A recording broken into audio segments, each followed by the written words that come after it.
ताल्लुक़ और तारुफ़ करा देता हूँ। डॉक्टर जितेंद्र हैं, आप एचओडी हैं डिज़ाइन डिपार्टमेंट के।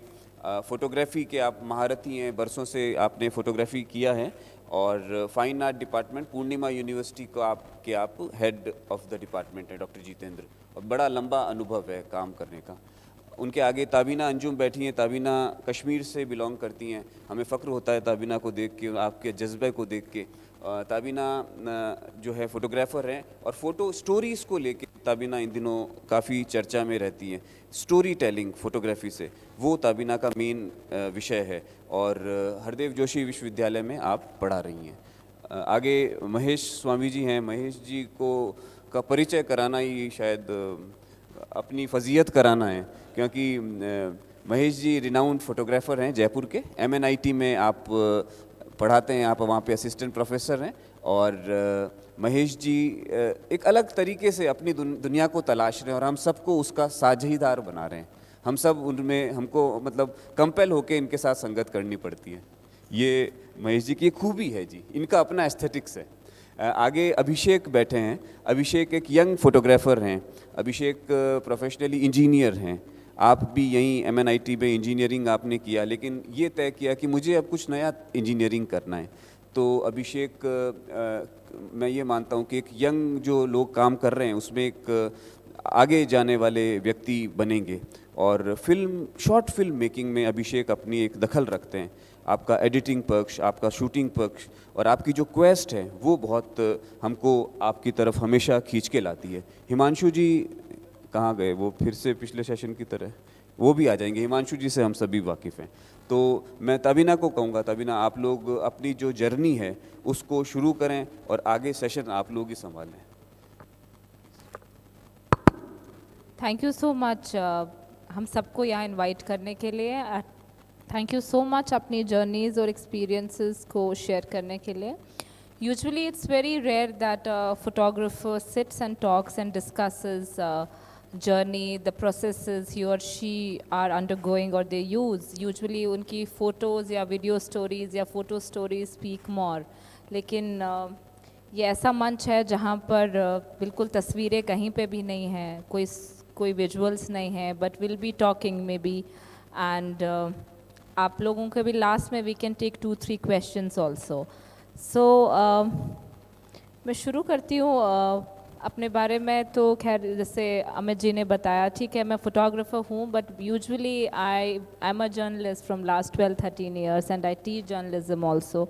Photography to me is it's one of the reasons, like I could still do journalism because I think it's one of the tools that makes your journalism very strong. जब आप कोई story बता रहे होते हो, आप field में होते हो, you are covering a story and you are talking to people and you really want to get close to them and write about their emotion जब ह्यूमन इंटरेस्ट की बात आती है या आसपास क्या है। तो कैमरा बहुत हेल्प करता है रिकॉर्ड करने में, आसपास क्या हो रहा है, उनकी जो एक्सप्रेशंस है चेहरे के, उनके जो घर के हाल है, जैसे भी है। So I use camera for storytelling purposes to tell a story in a better way, to tell story in a very innovative way. So that's my journey, and I've been doing photography from last 12 years, 13 years since I was a student. I learned it from the university, then kept doing it, did some exhibitions also, did long work also. So that's my small journey, and मैं आगे अभिषेक महेश स्वामी जी और sir से बात करूंगी, तो जितेंद्र जी से बात करूंगी। तो हम शुरू करते हैं स्वामी जी, क्योंकि यहाँ पे ही teachers also, he has trained so many students and in fact जब हमें भी when we were in university he trained us also. So sir आप कैसे देख रहे हैं, आपका जर्नी कैसा रहा है फोटोग्राफी का, और अभी आप इस चीज़ को कहाँ तक आपको लगता है अभी कितना और बाकी है? Thank you. मैं अपने आप को बहुत सौभाग्यशाली मान के चल रहा हूँ कि ताबीना ने जैसे कहा कि फोटोग्राफी की जर्नी या किसी भी तरह की कोई भी जर्नी होती है, उसमें मुझे लगता है कि हम कितने अच्छे तरीके से लोगों को इंस्पायर कर पाते हैं किसी भी आर्ट का या किसी भी काम का। सबसे महत्वपूर्ण जो पार्ट है वो ये है। तो मैं अपने आप को इस रूप में सौभाग्यशाली मान रहा हूँ कि दो मेरे लेफ़्ट और राइट जो बैठे हुए हैं, इन दोनों को मैं प्रेरित करके आया फोटोग्राफी को इस लेवल तक कि मैं इनके साथ बैठ के आप लोगों से बात कर रहा हूँ। इसमें भाई हिमांशु व्यास का भी बहुत बड़ा योगदान है। जयपुर में जो फोटोग्राफी का सिनेरियो बना है, तो उस रूप में जिस प्रतिबद्धता के साथ हिमांशु जी और सुमन सरकार ने फोटोग्राफी को लोगों के सामने रखा है, आर्ट वाला पक्ष, वो बहुत अद्भुत है। और सही मायने में देखा जाए तो 2006 में मैंने जवाहर कला केंद्र में ही एग्जीबिशंस का कारवां स्टार्ट किया था शाइन भोला के साथ, मेरे स्टूडेंट के साथ। और उसके बाद लगातार 16 साल तक जो मैं करत करत अभ्यास के जड़मत हो सुजान वाला जो एक स्टाइल है, उसी ने ही एक कला पक्ष को मेरे को उभारा है। और यहाँ पे मैं एक बहुत महत्वपूर्ण और प्रेरक बात आप लोगों से साझा करना चाहता हूँ। पिछले दिनों एक झुंझुनू के एक आर्टिस्ट हैं मिस्टर इकबाल खान, वो कपड़े की कतरन से बहुत सुंदर काम कर रहे हैं। तो पिछले दिनों जब मैं उनसे मिला और मैंने उनसे बातचीत की, तो एक बहुत महत्वपूर्ण बात उभर के आई। और वो बात ये उभर के आई, क्योंकि मैं इस बात को इस रूप में जोड़ना चाहता हूँ फोटोग्राफी से, कि फोटोग्राफी देखने की कला है। आज के दिन जिस तरह से फोटोग्राफी का डिजिटलाइजेशन हुआ है और गॉड ने हर हाथ में कैमरा थमा दिया है, तो मेरे लिए पर्सनल फोटोग्राफर होने के नाते मैं इस चीज़ से बहुत ज़्यादा रोमांचित था, क्योंकि कैमरे ने जिस तरह से मेरी ज़िंदगी में वैल्यू ऐड की, जिस तरह से मुझे ऊर्जा से भरा, जिस तरह से मुझे कलात्मक बनाया, जिस तरह से मेरे अंदर एस्थेटिक सेंस डेवलप किया, तो मैं मान के चल रहा था कि अब हर हाथ में कैमरा आने के बाद में आम आदमी का सौंदर्य बहुत बढ़ने वाला है। और उससे जो सकारात्मकता और एक कलात्मक माहौल बनेगा, उसको मैं विजुलाइज करके रोमांचित था। इसलिए 2008 में मैंने इसको लेके भी एक एग्जीबिशन किया था, तीसरी आंख यानी थर्ड आई। खैर, अब मैं बात कर रहा था वो इंस्पायर करने वाली बात, कि देखने की जो कला है वो किस तरह से असर करती है। वो आर्टिस्ट से जब मैंने बात किया तो उन्होंने कहा, महेश जी मेरी यहाँ ससुराल है जयपुर में, मैं अक्सर झुंझुनू से जब यहाँ आता हूँ तो मैं जब कला की बात करता था अपनी लेके, तो लोग मुझे अक्सर ये कहते थे कि यहाँ पे एक जवाहर कला केंद्र बहुत अच्छा आर्ट हब है, आप वहाँ जाके एग्जीबिशन देखा कीजिए। मैं 5-6 साल तक लगातार यहाँ पे आया, मैंने अलग अलग तरह का काम देखा और उस काम ने मुझे इंस्पायर किया और मैं इस लेवल तक पहुँचा। कहने का मतलब ये कि मैं कला के शिक्षक भी यहाँ बैठे हुए हैं और प्रबुद्ध लोग यहाँ बैठे हुए हैं, हम कला की जो हालत है उसको लेके थोड़े से निराशाजनक हैं। तो मैं सबसे ये गुजारिश करना चाहता हूँ कि ये जो देखने की कला है, फोटोग्राफी तो एक विधा अपने आप है, लेकिन जितनी भी तरह की ये जो फेस्ट अभी स्टार्ट किया गया है, जिसमें इंटरडिसिप्लिनरी अलग अलग फील्ड को यहाँ पे वर्क को डिस्प्ले किया गया है, इतने सारे युवाओं को, छात्रों को जोड़ा गया है, वो अलग एक दूसरे का जो काम देख के उनके जो सौंदर्य बोध और सोच और दृष्टि में फ़र्क आने वाला है, वो एक महत्वपूर्ण मोड़ साबित होगा, ऐसा मैं मान के चलता हूँ। खैर, वापस मैं फोटोग्राफी पे आता हूँ। तो फोटोग्राफी क्योंकि देखने की कला है और मेरे को पर्सनली अगर मैं देखूं तो फोटोग्राफी ने मेरे चिंतन, सोचने, समझने, देखने में जो प्रकृति से मुझे अभी पिछले 5-6 साल में जो मैं काम कर रहा हूं फोटोग्राफी का, उसने मेरे सौंदर्य बोध में इस रूप में। और पिछले दिनों एक बड़ी महत्वपूर्ण बात आई स्पिरिचुअलिटी की, तो स्पिरिचुअलिटी की डेफिनेशन दी गई कि स्पिरिचुअलिटी का मतलब, आध्यात्म का मतलब किसी धर्म से नहीं है या किसी दूसरी चीज़ से नहीं है। उन्होंने बड़े सिंप्लीफाई वे में कहा, जो मेरे को अच्छा लगा, मैं आपसे साझा करना चाहता हूँ। स्पिरिचुअलिटी का मतलब है खुद की खोज, और खुद की खोज क्या? स्वयं को जानना। और स्वयं को क्या जानना? कि हम सब गॉड का बेस्ट क्रिएशन है, हम सब में भरपूर संभावनाएं और क्षमताएं हैं, उसका ज्ञान, उसको जानना, ये सबसे बड़ा चैलेंज है। ऐसे में ये जो मैजिक टूल है कैमरा, ये हम सब की बहुत बड़ी मदद करता है। और वो इस रूप में, जब कैमरे के द्वारा किसी भी सब्जेक्ट या किसी भी ऑब्जेक्ट को जब हम कैप्चर करते हैं, क्योंकि नेकेड आइज के थ्रू जब हम चीज़ों को देखते हैं तो आइज हमेशा ट्रेवल लेफ्ट टू राइट, एक जगह स्थिर नहीं होती है, जिसके कारण हम उससे लंबा संवाद नहीं कर पाते हैं। कैमरे की खूबसूरती ये है, जब हम किसी भी चीज़ को, किसी भी ऑब्जेक्ट को, किसी भी सब्जेक्ट को कैप्चर कर लेते हैं, जर्नी उसके बाद शुरू होती है। जब हम उस स्टिल फोटोग्राफ के साथ गहरा और लंबा संवाद करते हैं, तब हमारी समझ मैच्योर होती है, और उसके साथ हमारा गहरा संवाद होने के बाद में हमारी समझ बढ़ती है, जो हमको स्पिरिचुअल बनाती है। हमको हर चीज़ के साथ गहरा संबंध बनाने के बाद उसकी जो विशेषताएं हैं उनकी हमको गहरी जानकारी होती है। और यहाँ पे क्रिएटिविटी एक नई डेफिनेशन जो मेरी समझ में आई है, वो मैं ये कहना चाहता हूँ कि इस ब्रह्मांड में, इस सृष्टि में प्रत्येक चीज़, जिसको हम कहते हैं कण कण में भगवान है, कैमरा आपको इस चीज़ का एहसास कराने में आप लोगों की बहुत बड़ी मदद करता है। और क्रिएटिविटी मेरी ज़िंदगी में, मेरे मायने जो हैं वो ये है कि जितनी भी चीज़ें एग्जिस्ट करते हैं इस ब्रह्मांड में, इस पृथ्वी पे, इस सृष्टि में, वो हर चीज़ एक मीनिंगफुल है। कोई भी चीज़ फालतू नहीं है। कैमरा हम प्रत्येक को जब पूरे डेडिकेशन और उस आध्यात्म वाले अंदाज में जब हम उसके साथ इंटरेक्ट करते हैं तो वो आपको बहुत मैच्योर करते हुए सही मायने में आदमी से इंसान बनाने में बहुत बड़ी भूमिका अदा करता है। लगता है मैं थैंक यू सो मच। सबका we all inspire each other, सबकी जर्नीज अलग अलग रहती है और हम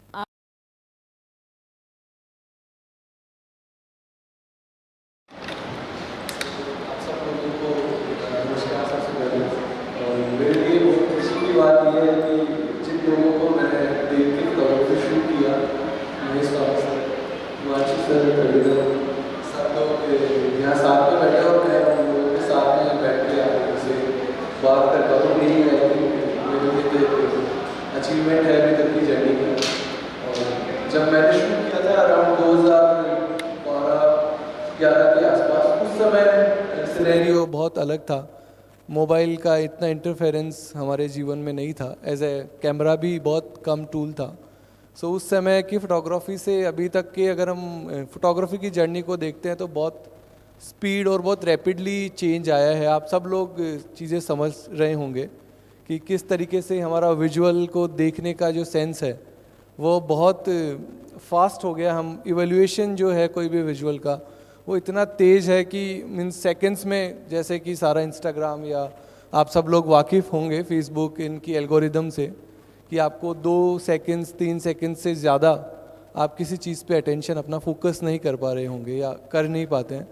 तो ये जो पूरा जर्नी में जो चेंज है, ये मैंने अपनी जर्नी के थ्रू भी इसको देखा है। तो जो जिस मीडियम को मैं शुरू से परस्यू कर रहा था और जो अब है, उसमें बड़ा एक रोमांचक मैं कह सकता हूँ बदलाव है। तो ये देखना ही अपने आप में एक जर्नी को देखना बहुत ही अलग सा अनुभव है और इसको समराइज़ करना मुझे लगता है कि उसमें अभी बहुत समय है।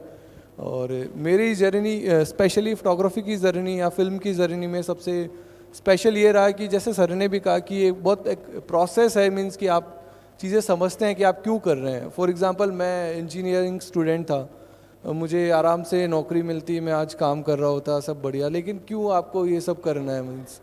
तो वो सवाल एक बहुत लंबा सवाल है और आपको उसके जवाब हर समय हर बरस नए मिलते हैं। मीन्स जब कॉलेज से निकलते हैं, इसमें आते हैं तो कुछ नए जवाब होते हैं, फिर जब आप थोड़ा और काम करते हैं तो कुछ नए जवाब उसके साथ में मिलते हैं। बट ये है कि ये जो कला का जो पूरा अरीना है, बिकॉज मैं टेक्निकल फील्ड से आया हूँ और उसके बाद मेरा आर्ट का इंट्रोडक्शन हुआ है, तो बहुत ही अलग अनुभव है, बहुत ही सकारात्मक है। और लाइफ के लिए स्पेशली मुझे लगता है कि ये एक बहुत ही इम्पोर्टेंट एस्पेक्ट है जो कि धीरे धीरे हम कहीं ना कहीं बहुत रैपिड में उसको मिस आउट कर रहे हैं। तो आई थिंक ये एक समराइजली मैं कहना चाहता हूँ। आगे I think thank you so much Abhishek, thank you so much. I mean अब हम चलते हैं हिमांशु जी की तरफ। Himanshu Vyas has been a photo journalist for last 22 years. You are a photojournalism professor also. So how have you started your journey? Because there are some interest students are also here, so you can. आप सबका स्वागत है, शुक्रिया यहाँ आने के लिए।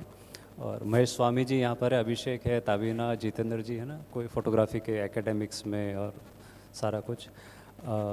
मैं जर्नी के लिए कहना चाहूँगा कि फ़ोटोग्राफी की मेरी शुरुआत जो हुई फ़ोटोग्राफी नहीं करने से हुई।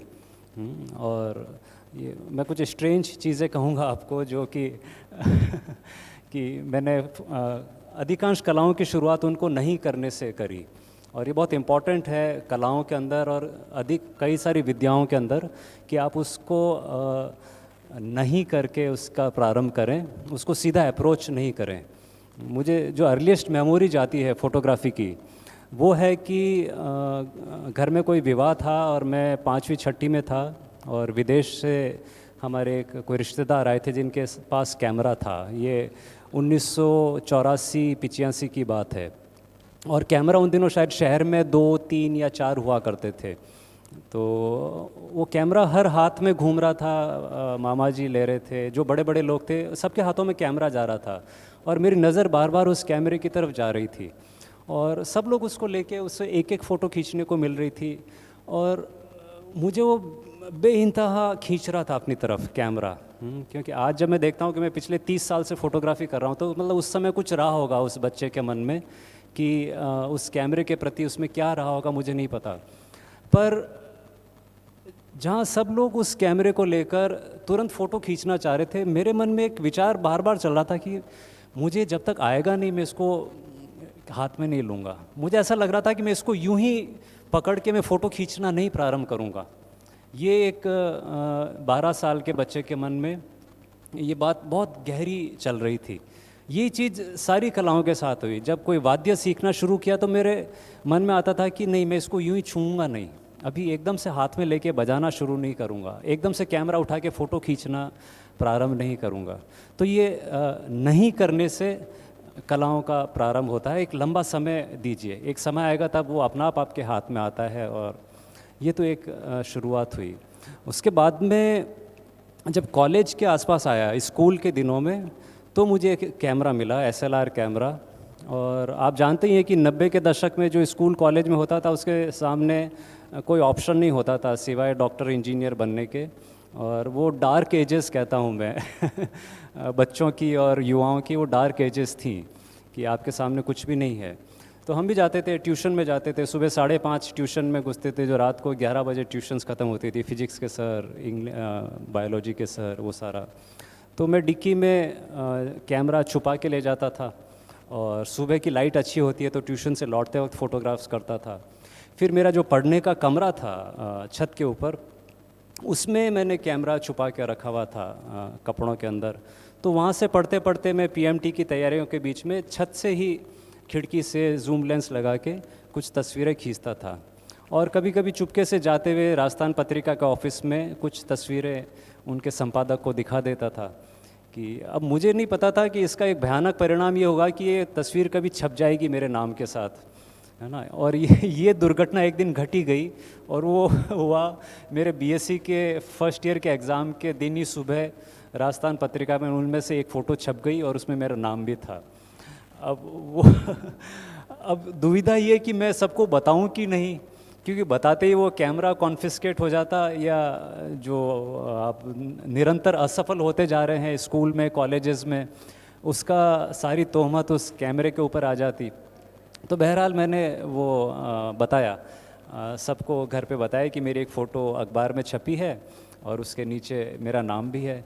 तो पहला सवाल वही था कि तुमने खींची कब फ़ोटो, क्योंकि सुबह से शाम तक तो तुम ट्यूशन पे रहते हो और ऊपर पढ़ते रहते हो, तो ये फ़ोटो तुमने ली। वो दरअसल मेरे कमरे की खिड़की से ही लिया हुआ एक तस्वीर था, बच्चों के हैंडपम्प पे नहाने का एक फ़ोटोग्राफ था।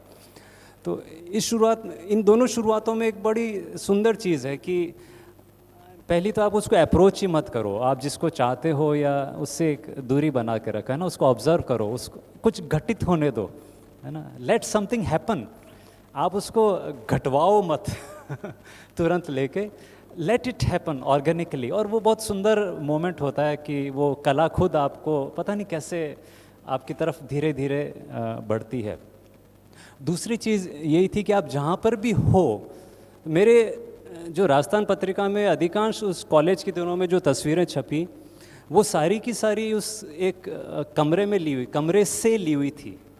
उस कमरे की कभी इस वाली खिड़की से, कभी उस वाली खिड़की से, कभी दरवाज़ा खोल के, कभी छत पे जाके, और वहीं से। ये ईरानियन फिल्मों में भी आप देखेंगे, उनको ऑस्कर मिलने का कारण क्या है, क्यों उनकी इतनी सराहना होती है? क्योंकि बहुत बंदिश है ना, बहुत सारे विषय वो उठा नहीं सकते, बहुत सारी चीज़ें वो दृश्यों में दिखा नहीं सकते, और इस बंदिश ने उनको भीतर भेज दिया है। अब जो अब्बास कियारास्तोमी है ना, या समीरा मखमलबाफ, वो जो फिल्में बनाती हैं, उनका कहीं तोड़ ही नहीं है। वो जिस तरह के दृश्यों की कल्पना करती है, जैसे उनका स्क्रीन प्ले होता है, तो ये जो ठहराव है, जो खुद को रोकने की जो कला है कि नहीं मैं ये नहीं करूँगा, मुझे ये नहीं करने दिया जा रहा, वो आपको एक बहुत सुंदर स्थान की ओर धकेलती है, और वो स्थान है यू योरसेल्फ। कलाएं जो हमको बहुत दूर फेंक देती हैं, है ना, परफॉर्मेंस की तरफ भेज देती है, दिखाने की तरफ जो भेज देती है, ये जो बंदिशें हैं, ये जो उसको अप्रोच नहीं करने की आर्ट है, उस कला को, उस विद्या को, वो आपको स्वयं की और वहाँ पर एक्चुअल चीज़ मिलती है। हम जिस चीज़ को खोज रहे होते हैं, जिस कला को, वो एक्चुअल में वहाँ पर आपको प्राप्त होती है। तो देखते हैं, और बातचीत होगी इस विषय पर तो मैं कहूँगा।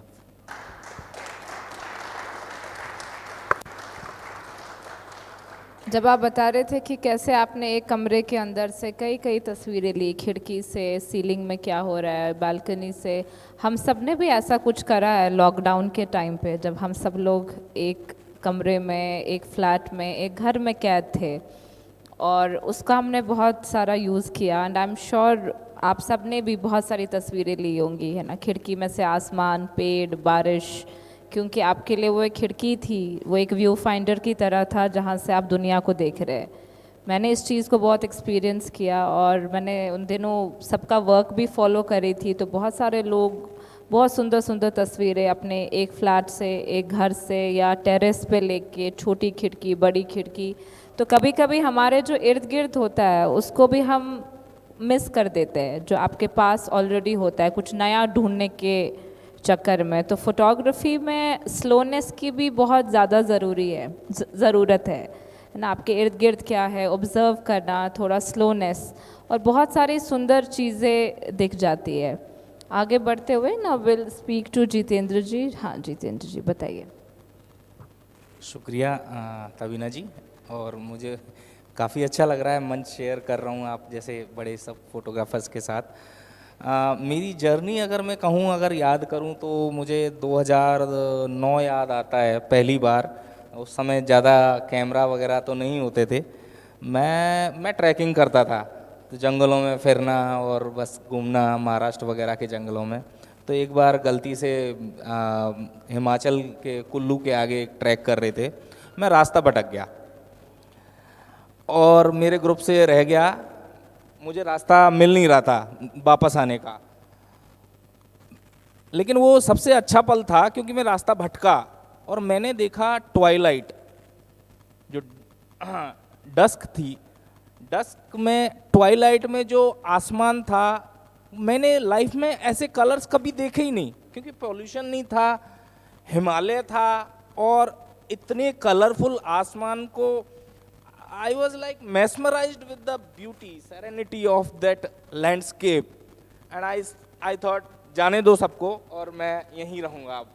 और मैं वहीं रहा 1 घंटे तक, और मैंने I tried to capture every color on that canvas, and then I came back. I was never the same. Then I came back, I bought a camera, and I started exploring more landscape photography. More into, then I was craving to go for, I was looking at mountains with a new, completely new perspective, because ये एक canvas था हमारे लिए। मैंने काफ़ी track किए उत्तराखंड में, हिमालय में, कश्मीर भी गया थोड़ा दिन, लेकिन उत्तराखंड में काफ़ी गया। हिमालय आपके लिए, आपके सामने संभावनाओं के इतने द्वार खोल देता है, ख़ास तौर से जब आप उसकी सेरेनिटी, ख़ास तौर से टाइम जो है। एक मैं अपना अनुभव बताऊं, मुझे एक स्टार फोटोग्राफी करनी थी, तो मैं रूपकुंड के ट्रैक पे था। I was at 18,000 feet and I planned my shoot to have the star trail. And वो जगह होती जहाँ वेद व्यास जी ने महाभारत लिखी थी। रात के 2 बज रहे थे, बाहर बहुत ज़्यादा ठंड है, और मैं कैंप में नहीं था, मैं बाहर था, मैं शूट कर रहा हूँ। I was shivering with cold and I got that shot after many attempts. I got that shot and it was published in Bhaskar, Dainik Bhaskar, and that is a very memorable shot, because I started to feel like यहाँ पास में ही वो रहा होगा, वो घटना रही होगी जो वेद व्यास लिख रहे हैं, गणेश लिख रहे हैं और वेद व्यास लिखा रहे हैं, ये वही जगह है। तो कहीं ना कहीं हृदय में, मन में कहीं ना कहीं वो प्योरिटी, अगर कोई, जैसे हम इंस्ट्रूमेंट जो प्योरिटी झंकृत करता है, वो कैमरा हमारे लिए वो भाव लेके आ जाता है हम लोगों के लिए। तो मेरे लिए एक कैमरा की वो जगह बनी। अब मैं कुछ सवालों पे, अब मेरे सामने ये आ जाता है सवाल कि हम लोगों ने बड़ी मेहनत से कुछ चीज़ें सीखी हैं, हम सब एक ही स्कूल से हैं, देखा जाए तो हमने मेहनत करी है। सवाल ये आता है, मैंने तो हिमांशु जी से भी मुखातिब हुआ हूँ, तवीना जी से भी इस सवाल को लेके हुआ हूँ कि आज सबके हाथ में AI पावर्ड कैमरा भी हैं और हमको किसी को एक्सपोजर की टेंशन लेने की ज़रूरत नहीं है। तो कहाँ मतलब कहाँ हमारा तरीका था, लेकिन कहाँ आज ये तरीका जो हम फॉलो कर रहे हैं। हाँ, तो अब फोटोग्राफी जो है हमारे लिए एक, कल बात चल रही थी जैसे साधना है, एक साधना किस तरह से लाइट को साधा जाए। सबसे ज़रूरी है लाइट को समझने के लिए, लाइट की भी अपनी एक लैंग्वेज है। जो लाइट से बात कर सकता है वो फोटोग्राफर है मेरे लिए। तो देन कंपोज, हर गली में हर मोहल्ले में कंपोजिशन बिखरे पड़े हैं, खासतौर से गांव में, जयपुर में, गलियों में, कचौड़ी वाले के यहाँ, सब जगह कंपोजिशन बिखरे पड़े हैं, स्टोरीज हैं। तो हम उन स्टोरीज की तलाश में रहते हैं। लेकिन मैंने एक फील किया है, हम हमेशा नहीं रहते उस फ्रेम ऑफ माइंड में। हम उतने खुशकिस्मत नहीं है, मैं नहीं हूँ, हम नहीं कर पाते। लेकिन ये स्टोरीज हर जगह बिखरी हैं। क्या हम उनको कैप्चर कर पाते हैं? क्या उसके लिए उतनी सूक्ष्म दृष्टि हमारे पास हमेशा अवेलेबल होती है? पता नहीं, मैं नहीं कर पा रहा हूँ आजकल। मैं अपने आप को दूर जाते हुए महसूस कर रहा हूँ तो ये मेरी छोटी सी जर्नी है अभी तक। तो thank you so much for sharing this.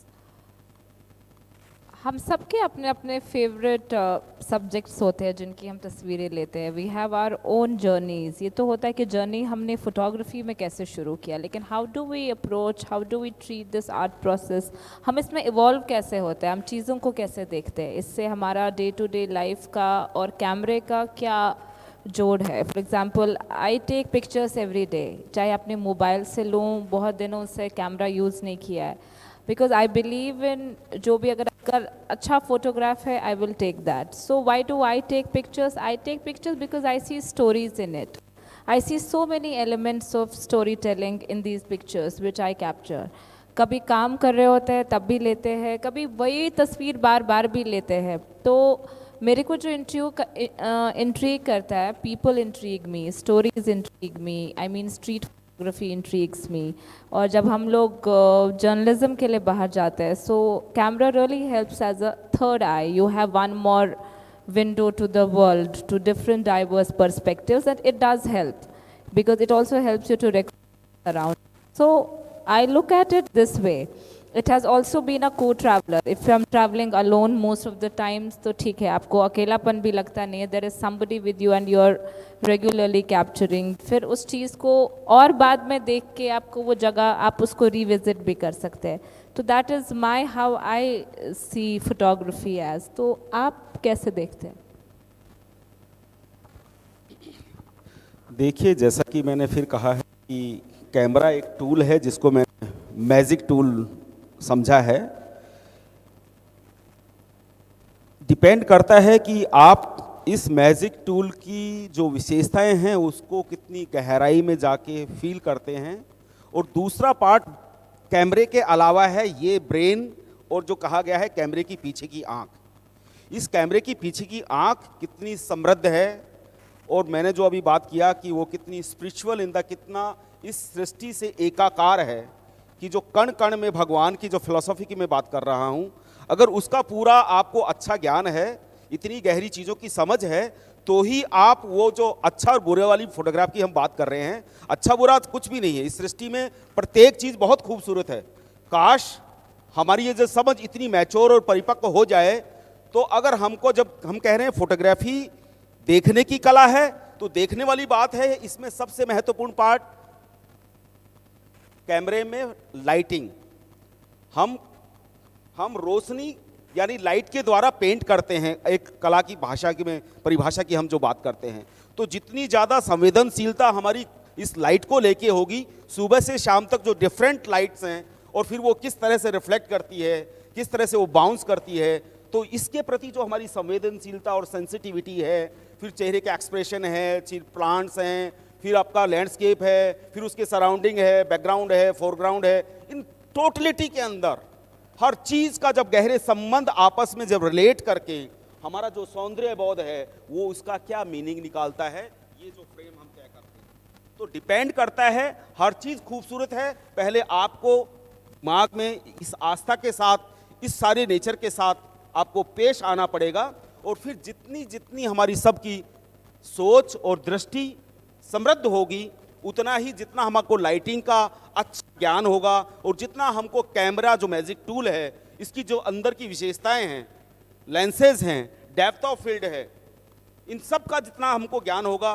तब हर कोई उतना ही बेहतर फोटोग्राफ, जितना हम में से कोई भी बैठा है और या आप जो खींच रहे हैं, वो उतना ही सुंदर फोटोग्राफ बना सकता है। और दूसरी जो मैंने बात कही, कैमरे का सबसे बड़ा जो रोल मैं मेरी ज़िंदगी में मान के चलता हूँ और मैं सबको सजेस्ट करता हूँ, जरूरी नहीं है कि कोई आर्ट फील्ड का ही बच्चा है, मैं तो कहता हूँ कैमरा अपने आप में एक बहुत बड़ा आज के दिन टीचर के रूप में भूमिका के अंदर है। मैं सबको ये सजेस्ट करता हूँ कि प्लीज़, जबकि आज हर हाथ में कैमरा आ गया है, लेकिन इसके साथ एक सजेशन आप लोग सबको दे रहा हूँ, शायद हम ये मिस कर रहे हैं। हम सुबह से शाम तक क्लिक तो कर रहे हैं, हम सुबह से शाम तक क्लिक कर रहे हैं, आप चेक कीजिएगा जो हम क्लिक कर रहे हैं उसके साथ क्या बाद में हम संवाद करते हैं? शायद नहीं करते हैं, है ना। तो ये बात कह के मैं आप लोगों को सेंसिटाइज करना चाहता हूं, क्योंकि कैमरा एक टीचर की भूमिका में भी है। अगर हम जो क्लिक कर रहे हैं उसके बाद अगर हम उसके साथ संवाद कर पाएंगे तो वो मैजिक टूल जो है वो बहुत बड़ा असर आपके अंदर डाल के आपके अंदर करेक्शन करेगा और आपके सौंदर्यबोध को बढ़ाने में महत्वपूर्ण भूमिका अदा कर सकता है। Thank you. अभिषेक, आपके पास मैं अभी वापस आऊंगी आफ्टर हिमांशु जी। एक और क्वेश्चन होता है कभी कभी, सिंस हम लोग यहाँ पे एटलीस्ट 4 लोग पैनल में, we are teachers, we also teach at university, we teach journalism students, art students, architecture students. So अभी वाला, what are the challenges and how do you think and what do you think should be the processes they should follow? What are the challenges? Because I can see a lot of students here. I think the main challenge with photography is that it's a very nascent art. It's a very, in front of all the other arts, photography is the youngest. It's almost an infant. और ये एकमात्र कला है जो आविष्कृत है। हमें नहीं पता पहला संगीत किसने दिया, पहला सुर किसने गाया, पहली पेंटिंग किसने की, हमें नहीं पता। 5000 साल पहले, 37,000 साल पहले, पर हमें पता है पहला फ़ोटो किसने लिया। ये बहुत अद्भुत चीज़ है, क्योंकि ये आविष्कार हुआ है ना। किसी व्यक्ति ने बैठ के सोचा है कि एक कला ऐसी की जा सकती है। तो फोटोग्राफी के विद्यार्थी को इन चीज़ों पर बहुत चिंतन करना चाहिए कैमरा हाथ में लेने से पहले। जैसे जितेंद्र जी ने भी कहा, बहुत सुंदर चीज़ है कि आप कैमरे को छूते हो तो एक झंकृत होता है हाथ। आप जब भी विषय को देखते हो और कैमरे की ओर हाथ बढ़ता है तो आपकी सारी चेतना हाथ में आनी चाहिए, है ना। आपको एक हाथ के अंदर एक सनसनाहट होनी चाहिए अंगुलियों के अंदर। और ये सारे फोटोग्राफर जानते हैं, बांसुरी बजाने वाले जानते हैं, नर्तक जानते हैं कि वो जब अपनी कला को प्रस्तुत कर रहे होते हैं तो उससे संबंधित जो अंग है उनका, उसके अंदर एक अजीब सी सेंसेशन फील होती है। फोटोग्राफर को एक क्लिक करने से पहले, है ना, सारी चेतना इस अंगुली की टिप के ऊपर आ जाती है।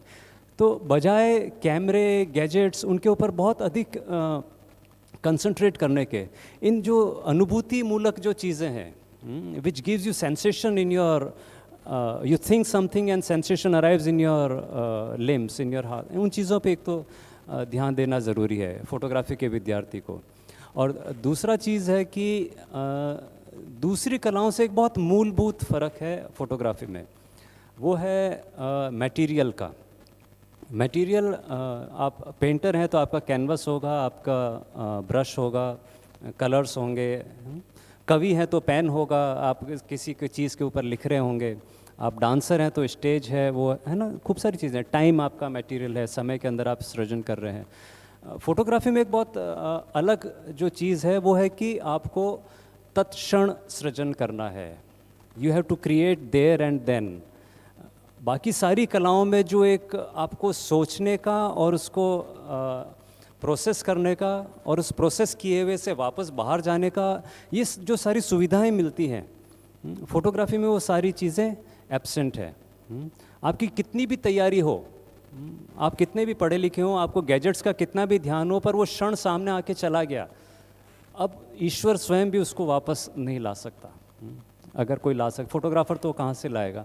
वो जो एक अलर्टनेस जो आपको चाहिए कि मुझे कोलाहल के बीच में, मेरा मटेरियल कागज़ नहीं है, मेरा क्रिएट करने का स्थान एक कमरा नहीं है जिसके अंदर एक चाय का मग पड़ा है, खिड़की है, टेबल लैंप है, पेन में स्याही भरूंगा, है ना, कुछ सोचूंगा और फिर मैं सृजन, वैसा नहीं है।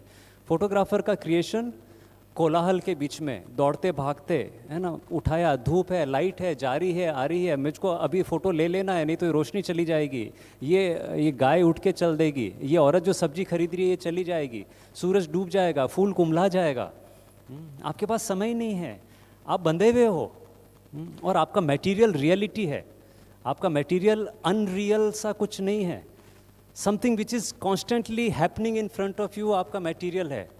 आप उस हैपनिंग की एकाग्रता के साथ अगर मौजूद हैं तो आपका फ़ोटो में कुछ हो सकता है। अस्तित्व जिस गति से चल रहा है, आप उस गति से, आप उसके रिदम में हो कि नहीं, ये चीज़ें फ़ोटोग्राफ़र के विद्यार्थी को शुरू से ही इसमें लग जाना चाहिए। कैमरा वगैरह तो 2-3 दिन की चीज़ है, सप्ताह भर की चीज़ें यूँ आ जाएगी। उससे फोकस हटा के इस रिदम के ऊपर ध्यान देना चाहिए कि मेरे सामने जो घटित हो रहा है, मेरे पाँव उस रिदम में है कि नहीं।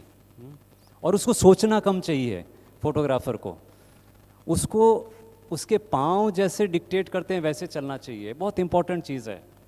ही should not follow what he is looking at, he should follow, she should follow where his or her feet are taking them.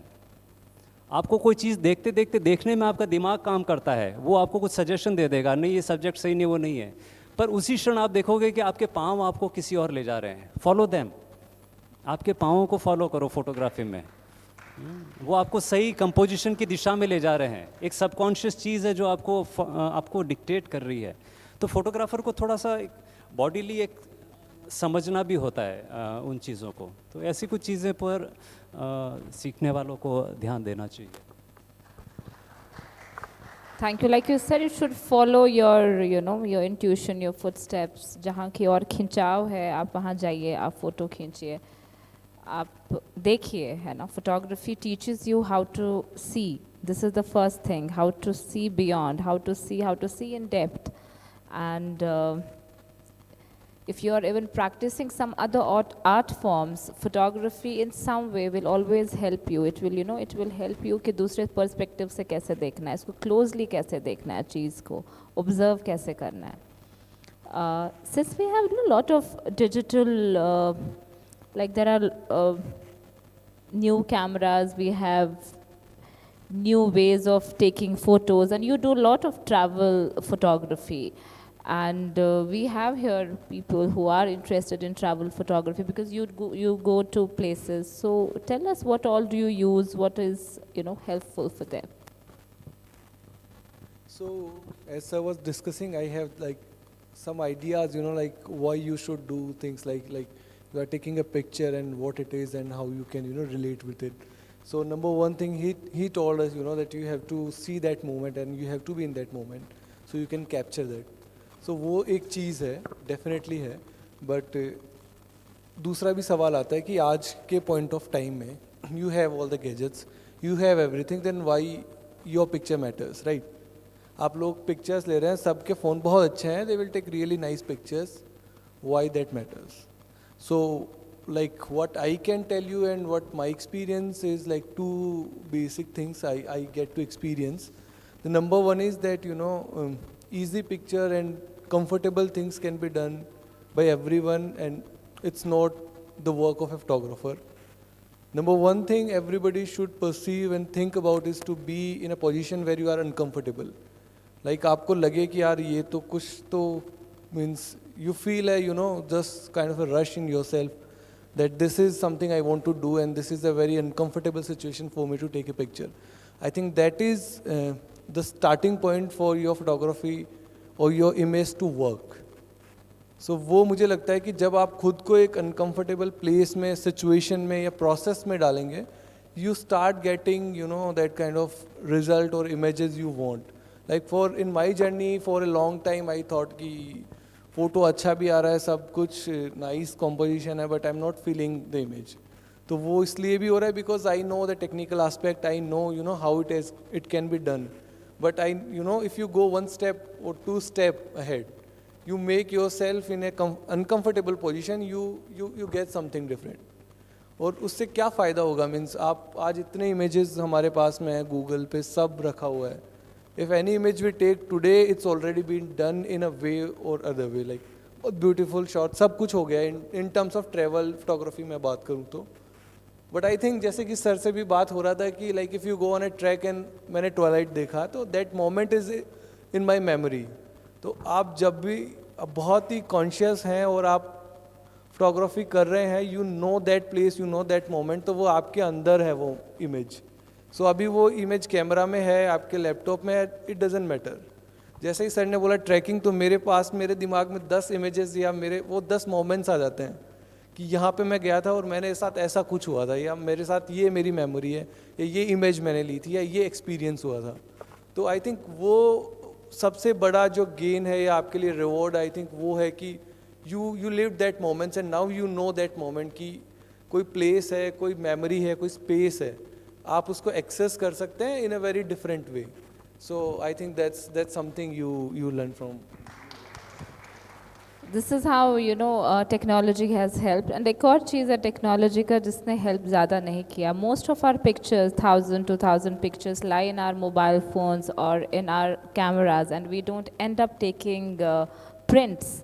So this art form is now becoming less tangible, है ना. Gone are the days जब we had so many albums piled up and we would sit and revisit those maybe some wedding, कोई travel trip या birthday party या कोई से भी. सो आप में जितने भी फोटोग्राफी में इंटरेस्टेड है, आप लोग जो फ़ोटोज़ लेते हैं, मैं यही कहना चाहूँगी आप वापस फ़ोटोज़ प्रिंट कराइए, बहुत अच्छा लगेगा. आप जो खींची हैं आपने जो तस्वीरें, उन्हें जब आप छुएंगे तो आपको और भी बहुत अच्छा लगेगा.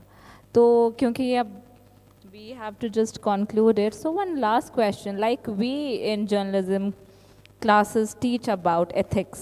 बहुत ज़रूरी है एथिक्स के बारे में भी पढ़ाना. And because you teach at fine arts institute, so आपके लिए एथिक्स कितना इम्पॉर्टेंट है? अभी का जो जनरेशन है, जो नया जनरेशन है जो अभी आ रहा है, जो नए स्टूडेंट्स आ रहे हैं, तो आप एथिक्स पे कितना इम्पोर्टेंस देते हैं? बहुत सुंदर सवाल है और ख़ास तौर से बहुत रेलेवेंट है हिमांशु जी और तवीना जी के लिए. तो हमारे लिए स्वतंत्रता है, एथिक्स तोड़ सकते हैं हम, लेकिन आप लोगों के लिए मुझे हेनरी फिश याद आ रहे हैं. I am far from saying that a photograph should be actual, factual and literal material, but it must represent truth. Ethics बहुत इंट्रीगल पार्ट है जब हम जर्नलिज्म की बात कर रहे हैं, तो नो डाउट अबाउट इट. क्योंकि इसने कहीं ना कहीं, लैक ऑफ एथिक्स ने कहीं ना कहीं क्रेडिबिलिटी को नुकसान पहुंचा दिया बहुत ज़्यादा. मेरी हिमांशु जी से, तवीना जी से कुछ समय पहले बात हुई थी इसके लिए. तो हम फोटोग्राफर्स की जो क्रेडिबिलिटी है हमारी, तो क्या नेट जियो तक की खतरे में आ गई. निकॉन तक ने वापस लेना पड़ा, अवार्ड वापस लेने पड़े. फोटोग्राफर्स की जो ऑथेंटिसिटी है, तो उस पर जब सवाल उठने लगा तो वहाँ उसका जवाब तो एथिक्स ने ही दिया कि हम कितने सेंसिटिव हैं. What is the red line, where it is. हमारे लिए फाइन आर्ट्स फोटोग्राफी में, कॉमर्शियल फोटोग्राफी में there is no problem, everything is allowed, because then creative representation of ये स्कोप तो हमें मिलना ही चाहिए. बीइंग ए फोटोग्राफर, एडवर्टाइजिंग में हमें मिलना चाहिए और हम डिमांड करेंगे. लेकिन बात जर्नलिज्म की है तो यहाँ बहुत कुछ गड़बड़ हुई और कई बार जब क्रेडिबिलिटी को धक्का लगा तो नेट जियो तक ने वापस लेना पड़ा, अपोलॉजी पब्लिश करनी पड़ी उन लोगों को. तो ये बहुत बड़े स्टैंडर्ड सेट हो गए. धीरे धीरे देख रहे हैं कि हाँ, आज की तारीख में तो ऐसे सॉफ्टवेयर भी हैं, फॉरेंसिक सॉफ्टवेयर, जो आपके एथिक्स के लिए मददगार हैं. तो तो आपके पास तो मैं ज़्यादा बहुत अधिकारी नहीं हूँ इस बारे में बोलने का, हिमांशु जी ज़्यादा बोल पाएंगे, आप बोल पाएंगे, लेकिन हाँ फाइन आर्ट्स फोटोग्राफी में एथिक्स के लिए पूरी स्वतंत्रता होनी चाहिए। Thank you. I mean, for discussions like these, 40 minutes, 50 minutes, 45 minutes is not very much, बहुत कम है, but ठीक है, हम लोग बहुत सारे points को, बिंदुओं को हम लोगों ने छू लिया है और dialogue and discourse चलते रहेंगे। इसके बाद भी we are around. If you want to talk to us about anything, please feel free to. And with this, I would like to conclude the session here. Thank you so much for being patient listeners. अभी okay.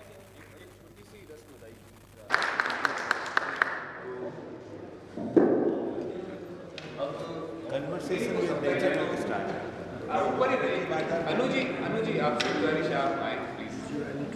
ताबीना जी इस वाले पे बना ले, उसको छोड़ दे इस पे। सर से निवेदन है, आप प्लीज सर एक बार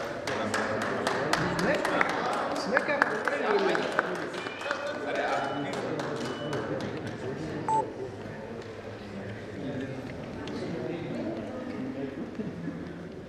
जितेंद्र जी को सर अच्छा लगा।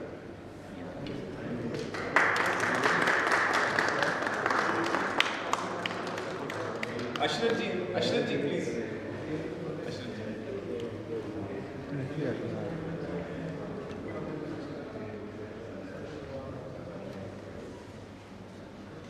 अभिषेक ऊपर ही रहिएगा मंच पर।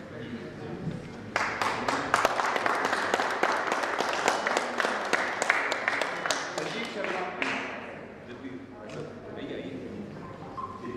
अब ये तो सेशन से रिलेटेड जो सवाल है क्या सर मिलेगा? व्यक्तिगत आप पूछ सकते हैं। आप महेश जी